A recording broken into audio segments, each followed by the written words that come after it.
I want to continue now with Jamil Jaffer, who joins us. Jamil, the founder of the Cyber Tech Center at George Mason University. And I want to talk a little bit about the cyber attack that we mentioned in Libby Dean's reporting a few minutes ago, Jamil, that now, according to the New York Times, could be the work of Iran in Minnesota going after water systems there and the technology that runs those systems. There's been no definitive judgment on this, but what about in the context of having a conversation about an expanding war? We have this story. What should we make of it?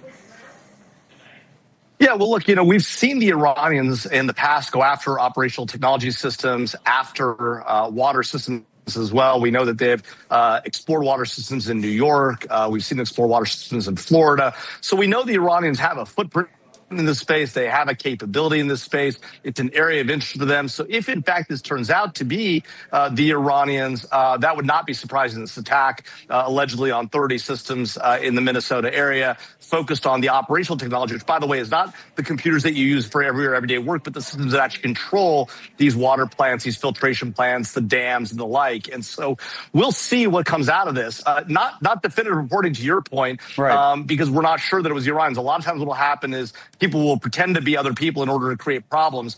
So there's still more to know here. So a couple of things. Do you think this would happen anyway because, for the sake of this conversation, that Iran might be behind it because it's right up their alley and out of their playbook, or the fact that President Trump's been threatening civilian infrastructure, not with cyber attacks, but with actual attacks in Iran may have played into this as well, that we're hearing about this now?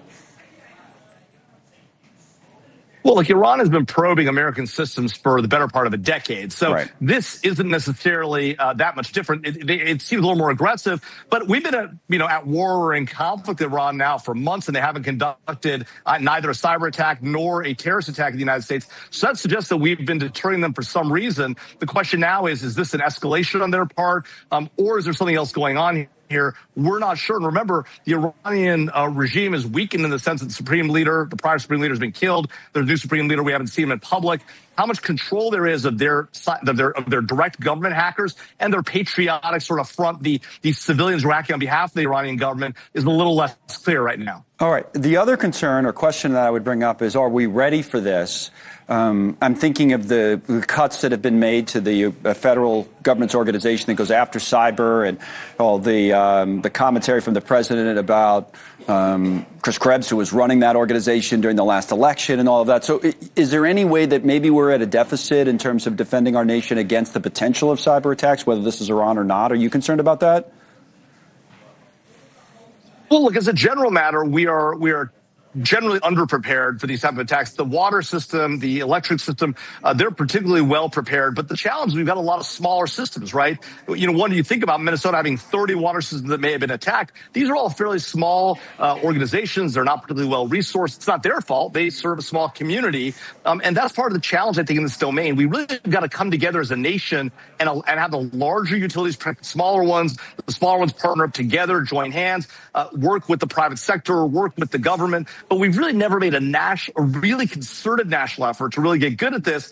And you're right, there have been cuts at some of the key agencies. Stessa at the Department of Homeland Security, where Chris Krebs, a friend of mine, was in charge back in the day. President was not a fan of his, obviously. That being said, part of the challenge is less about what the government's doing and more about the fact that we have got, as a nation, to harden these systems. We got to get trust, safety, and security baked into these systems, and we got to get the government and industry working closely together. Those are all still big challenges. We know it's a threat. We haven't done enough on that front, to be candid. Okay, we'll see where this all goes. A lot of it's not confirmed yet, like we talked about, but it adds a new layer. Speaking of new layers, before you go, Jamil, weigh in with us. We're just talking to Senator Hutchinson about this, on the war effort, the expansion of that war effort. I'll go back to the telestrator for a moment on a different type of a map here, looking at the region, to have Egypt involved, to have Saudi Arabia involved, to have Iran going after so many different parts of the region. This port in Egypt and all that it represents, when that became an issue, that adds something to it. So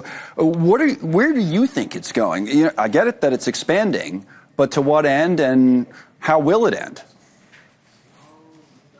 Well, I think part of the challenge here is that the president took a bold step. He went after the Iranian nuclear program back in June of last year. He decided to hit Iran hard in the early part of this conflict. But the problem is with these negotiations that have been taking place, Iran thinks it has the upper hand, having controlled the Strait of Hormuz. We have to make it clear to them that they cannot control that strait. They cannot control the Bab al-Mandeb over at the Red Sea with their friends, the Houthis. We've got to shut this down. And until we start forcing ships through the strait, escorting them through and daring them to hit us, and when they do, taking them out with vigor, the Iranians are going to continue to leverage us, and the president's going to continue to have this problem. The way to put an end to this problem is not to negotiate with them. It's not to try and play games, try and give them sanctions relief, give them the ability to enrich nuclear capabilities at home. It's to hit them hard, hit them fast, and force the straits open there and force the Bab al-Mandeb open. The president hasn't yet been willing to do that. He needs to make that move, and that's something he's stayed away from over these last few months. Right. Like I said a few minutes ago, I feel like the conversations are repetitive. I think what I'm picking up from you is that we've known all of this. We've known the challenges, and we haven't been doing enough to confront those challenges. When you use the word vigor, you mean whether it was a good idea to get into this or not. Now that we're in it, we've got to be more aggressive rather than less. That's your point. That's what you'd like to see.